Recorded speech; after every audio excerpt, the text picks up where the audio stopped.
What's up, everybody? Welcome to today's edition of Everyday Discipline, where we decode, deconstruct, and reverse engineer self-discipline for you to get whatever it is you want in your life. My name is Brent Kokel. I'm your host. As always, I love it that you're here on the show with me because of what it says about you.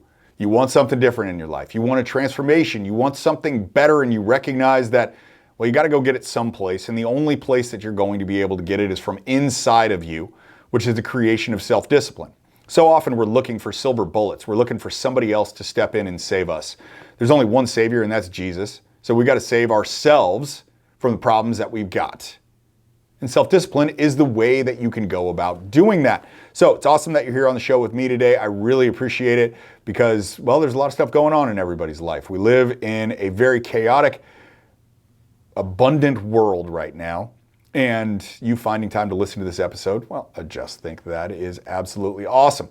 So, hey, my son recently got poison oak, and it's been a long time since I've been around poison oak because as an adult, you just don't get into it too much. I remember as a kid, I would get poison oak like a couple times a year because I'd always be playing in some forest someplace, and I would wind up getting poison oak from that. I got poison oak at a Spartan race a few years ago in Monterey, California, because for whatever reason, there's a shitload of poison oak around Monterey.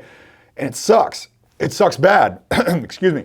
And my son recently got this, and he's been itching like everywhere. It started out on his leg, and we think what happened is our dog got into this kind of like wild area in our community park near our house, and there's poison oak in there. My son rubbed up against the dog. The oils from the poison oak transferred from the dog to the kid, and now the kid's got poison oak. So it started in his leg. And he would itch it, and then he'd have an itch on his arm, and he would itch that, and the oil, what do you know, transferred from one spot to another. Then he'd wind up itching some other place, and it would wind up going even more. Now, he stopped once he recognized what was going on, and once we recognized what was going on, because it's like, oh, that's not just a rash, that is poison oak. Went to the doctor, got all these prescriptions, like whole thing. Like, poor guy, he had to stay home for a week from school, because of where it was still contagious and we didn't want any of the other kids to get itchy. Plus, he's just uncomfortable. And it's super uncomfortable. If you've ever had poison oak or poison ivy, you know exactly what I'm talking about with that. But it kept on spreading everywhere. And we were having this discussion, him and I, and he's like, Dad, this thing itches so much, I can't not itch it. And every time I itch it, it goes to another place. This is really the logic of a 7-year-old, soon to be 8-year-old, that's talking to me about the problem that he's facing right now. And what's interesting about it is it's a lesson that mirrors inside of the lives of adults just as much as it does for kids, which is that when you stay focused on the problem spreads. Right? So I'm going to hit that again because it's important for you guys to get that. When you stay focused on the problem ends up spreading. It gets bigger in your life. Now, remember, I used to be in this organization called Vistage, which is a CEO peer group. And it's for small and maybe mid-sized companies, actually mostly small companies. That's exactly where I was when I was doing it. And we had the speaker, and the speaker's name was Boaz, which I didn't know was like a common name in other parts of the world, but it is apparently. I thought his name was just Boaz, like Madonna was Madonna. I was like, that's pretty cool. I hope one day I get to the spot where I'm just Brent, because if you only need one name, that means you've arrived. Like, that's really the definition of arrival when you only have one name. Like Shaq. Shaq just arrived. That's who it is. So in any event, it's like he was talking to me, this guy Boaz, and he said, whatever you focus on expands. I'm like, never noticed that before. But now that you say it, it makes sense. It's exactly the principle that I'm sharing with you guys today. When you stay focused on a problem, the problem spreads. So for example, if you notice between your house and your office that you're hitting a bunch of red lights, well, you're going to hit more red lights. You're just going to notice them more. But if you feel like you're hitting all green lights, then you're going to notice that you're hitting more green lights. Same amount of red lights and green lights between your house and your office. The only difference is that you made the decision to notice one more than you made the decision to notice the other one. Same idea. If you notice that you're fat, then guess what? You're going to have more frustration with being fat. But if you think like, oh man, I look pretty good. Guess what? The next mirror that you look in, you're going to think the exact same thing. Feel good. Same thing works with broke. Man, I feel broke. I am broke. I don't have enough money to do this. Guess what? There's no money coming for you. No money. No more. because of the dominating story in your mind where you're focused on the problem.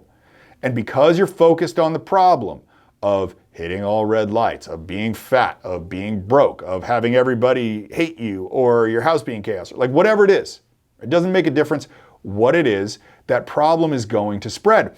And there's a reason that this works. There's a reason that the opposite also works. So let me share with you what I mean by that. So the whole deal with this, guys, is that you're problem focused. You're problem focused. When you're focused on the problem, you're problem focused. My son was focused on the problem of having itchy rashes on his legs and arms because of the poison oak.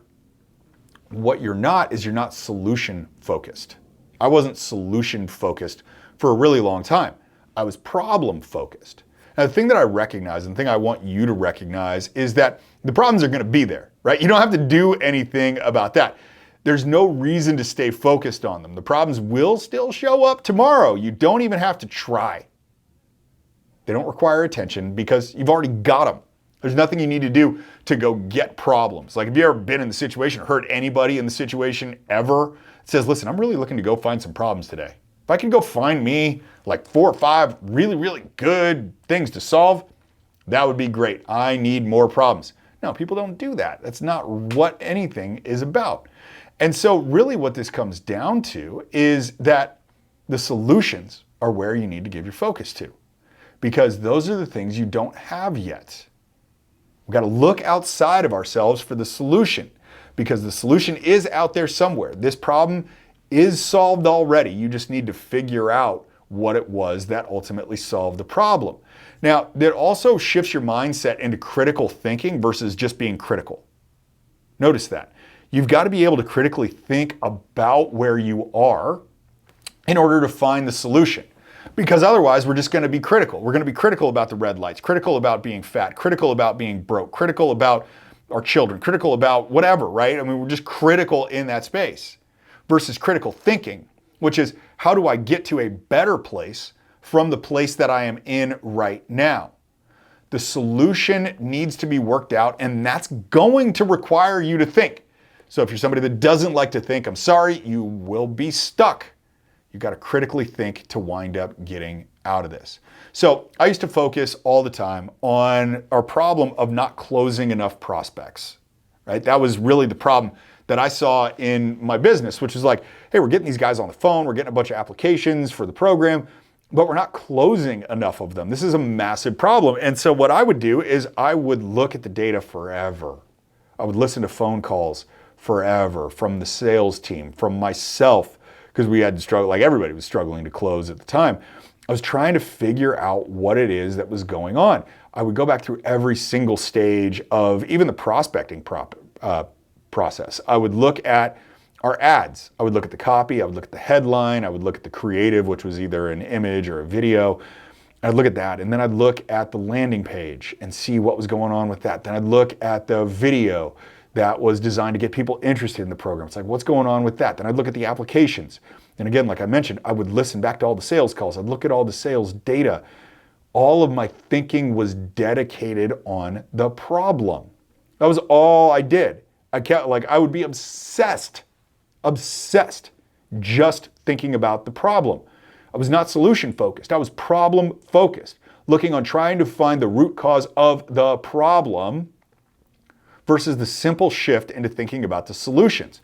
But shifting it around to solutions opened the door, which in this case was more to do with pre-selling through video, to where everybody just understood what they were coming into and the conversation, what the program looked like and all of that before they got on the call. Because it's really something where when they're in the state of desire, if you get into technical aspects of anything, brain initially shuts off. Think about it when you buy a car, right? It's something that you want for yourself. It is driven by desire. But then if the salesman starts talking to you about gas mileage and like all the stuff, it's not going to be something, your brain's going to shut off. Your whole desire, your emotional state is going to get moved back into a technical thinking state. And you don't want that if there's a situation where somebody's going to in the buying selling conversation. And so what we recognized was that all those details about the program that everybody naturally wanted to know were done in the call before. So when they got on the call, they recognized that it was like, oh, I know exactly what I'm getting into. Now it was just a situation of, is this a good fit? Do we have a good personality match? And can we help you get to where you ultimately want to go? And that was the deal. It was the shift from this problem-focused idea to the solution. And thinking like, what's the solution to this problem? The solution to the problem was people were getting too critical in their thinking on the call, and we needed to stay in a place of forward-looking desire. And so once we got that through pre-framing them better, we wound up solving the closing problem, but it was only done through the solution. So again, you've got to shift away from just thinking about the problems, because it does move you into a mode of critical thinking versus just being critical on the whole thing. So as this relates for you, like what I want you to think about as we leave this episode is, where am I focused on problems and not solutions? Which is simple. You might be telling yourself like, man, no way, I'm always looking for solutions. I'm always optimistic. And I would challenge you in that. And I would make you think like, wait a second. Am I really thinking about that, or am I thinking about the problems? Am I thinking about where I am right now, or am I thinking about where I ultimately want to go? Because if you just think about where you are right now, picture it kind of like a prison. There's a space around it that just says, this is what I am and this is where I am. But if you think about where you want to go, it lets you break out of that prison to an entirely new place, even if it's just imagined for right now. But it still helps you think that through and push you into the next spot. So where am I focused on problems and not solutions? That is your homework for the day. All right, guys. So a couple things that I want you to do for me. If you like this episode, please give me a rating on whatever platform you are listening to this on, or if you're watching on YouTube, smash the like button for me. And then also do me a favor, and if you know somebody that needs to hear the message that you heard today, where they're focusing on problems and they're not focusing on solutions, you know them, I don't, and they don't listen to this show, share it with them. Just click the link, copy and paste it, text it over to them, and have them listen to this show. The only way that we're going to grow this thing is organically. I don't anticipate doing ads on this. I don't anticipate doing anything else other than just word of mouth. Because if you wind up having an impact on your life, which is really what I want, that's why I put the time into writing these things out and recording these episodes and publishing these episodes in a bunch of different formats, is because I want something for you even though I don't know you. And I feel like this is what I've been called to do. And the more people who can hear that, the better. Because if we wind up all getting a little bit better each, that's going to create group momentum. And group momentum is a way more powerful thing than individual momentum. So I appreciate in advance you guys taking those actions for me. But as always, I'm going to do my job and come back next time. And I want you to do your job and you come back too.